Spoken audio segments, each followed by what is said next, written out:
My name is Dr. Amy Ingram, and I am in the Department of Management at the Powers College of Business, and I've been here since 2011, so a little while. And my research has acquiesced over the years, as much does, but today I focus mostly on strategic leadership and also what we call non-market activity. And I focus specifically on corporate political activity. And so how do political investments, lobbying, PAC donations impact actual company value? A lot of dynamics inspire us with different research areas. I've always been fascinated about what impacts firm performance. So I've always looked at kind of this more macro level, but I'm also interested in a micro level of what makes people tick, right? So looking at CEOs, and I grew up around some CEOs, and I've met over the years and leaders, and this romanticization with leadership and really what makes an effective leader. And then does that impact firm performance, which it conclusively we could say that it does. And so really looking at the different factors that drives that. One study that was just recently published and a couple I'm still working on, the most recent publication I had was at the Academy of Management Journal. And this study looked at how do CEOs engage stakeholders. And we specifically looked at an interesting CEO characteristic or personality, and that was CEO subclinical paranoia. And I say subclinical because it's not the clinical variety you think with mental health issues. Many CEOs have been quoted, from Bill Gates to Indra Nunes, saying, we have this healthy paranoia that drives us in the market. And we thought, well, that's kind of fascinating. What does that look like? Because so many studies that have focused on CEOs have looked at, whether a CEO is narcissistic, whether a CEO is overly confident, risk-taking, that kind of thing, but not some of these characteristics of subclinical paranoia, where they would be more anxious, reserved, and avoid things because of fear of what other people are doing. So we really thought that was curious and wanted to look into that and see how it impacts stakeholders over time. And the importance of that is there's been a lot of research that says, well, this is how CEOs' actions, personalities, demographics impact their relationship with stakeholders, but not really over time. So this trait, paranoia, although it's kind of a stable personality trait as we measure it, what we found is it can be activated. So say competition does something different, they come out with new products, market, that might trigger this. So we use this theory called trait activation to say, what triggers that and how do the CEOs respond? Overall, what we investigated and said is there's two groups stakeholders we looked at. We looked at the government, because the government wields a lot of power over corporations and what happens.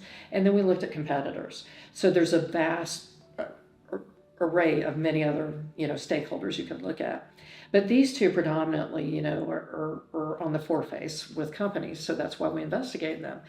And what we said is if someone is subclinically high in paranoia, they're going to engage in these things called avoidance behaviors or safety behaviors, things they do to protect themselves.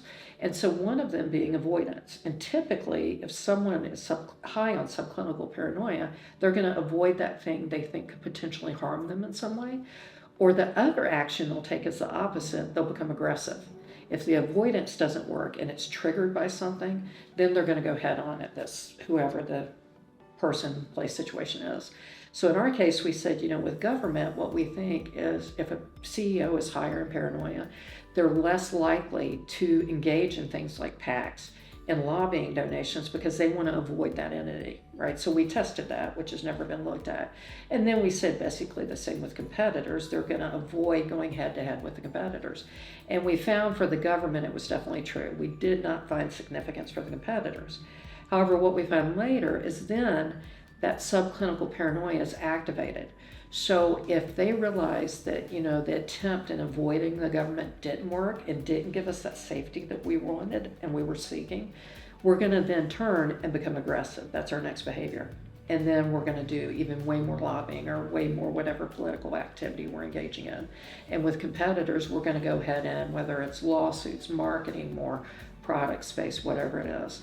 So we found, pretty good support that this is indeed going on, and CEOs have this subclinical variety, which could be deemed as a more healthy paranoia, that, they're keeping their eye on the ball, more than just an anxiety, more than that. And definitely it would make sense with government because, companies can be, whether we're area of government and the regulations and the things they can do in industry. So it led us to some interesting insights for sure. Another study that I'm engaged in is still at the CEO level of analysis in leadership, but this one's looking at female leaders. And right now or in 2023, 10.3% of females were CEOs. So that's a great increase from like 2016, where we're at 6.8%. However, that's for the Fortune 500. If you look at the S&P, it's more like 6 to 8%. And then if you look at globally, it's only 5%. So there's still a lot of work to do. So this next study kind of gets into that domain a little bit and saying, why does this gap exist again? Because it's been going on, whether it's stereotypes or whatever drives it. But another question that emerges, and that is, do females actually, companies led by female CEOs, have a competitive advantage? Do they actually have better performance is a question. Because again, leadership has been stereotypically very masculine, right? And so women have been penalized in the past for being leaders because you can't be both the feminine characteristics, the communal, and the agenic kind of male qualities.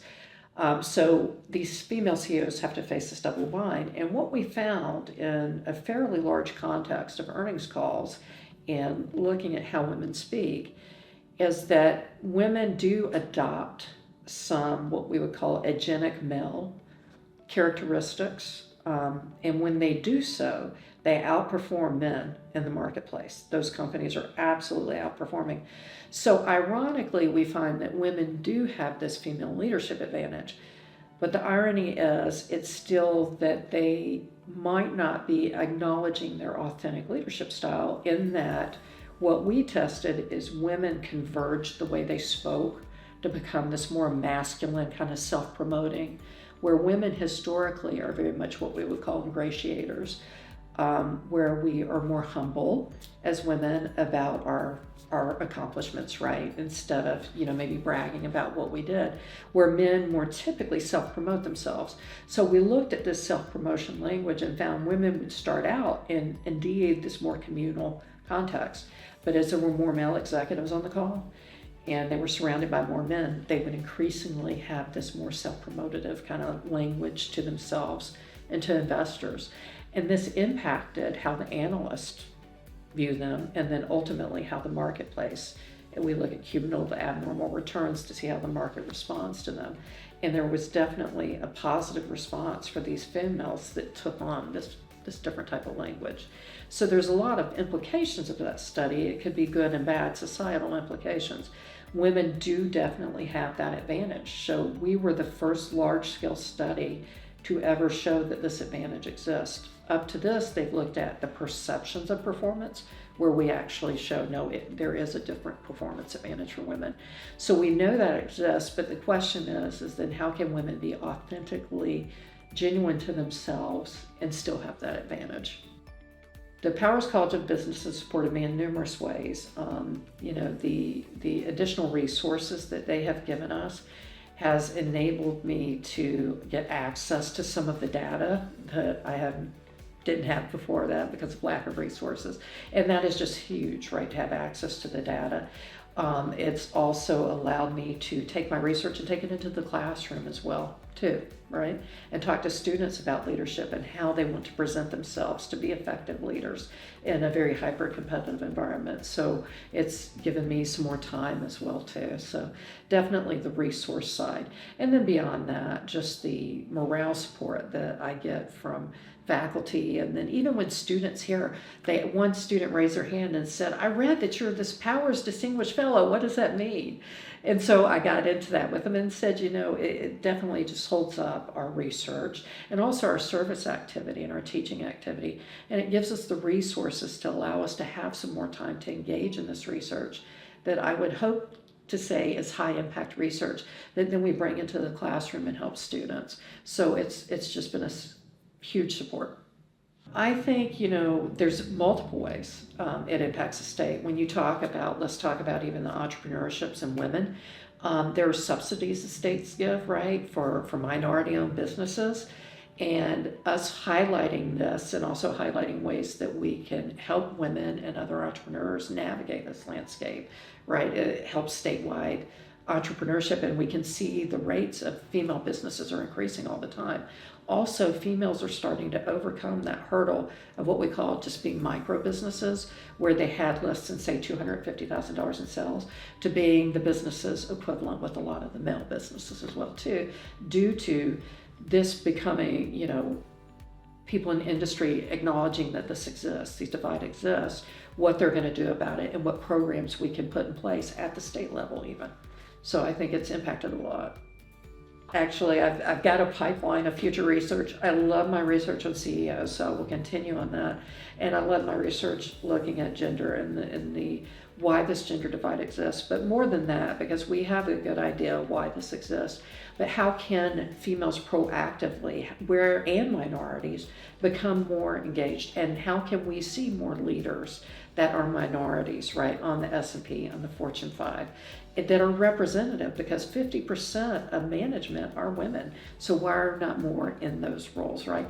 And a huge percentage are minorities. So why do we not see more minorities in this role? So I will absolutely continue working in that vein to unpack this puzzle.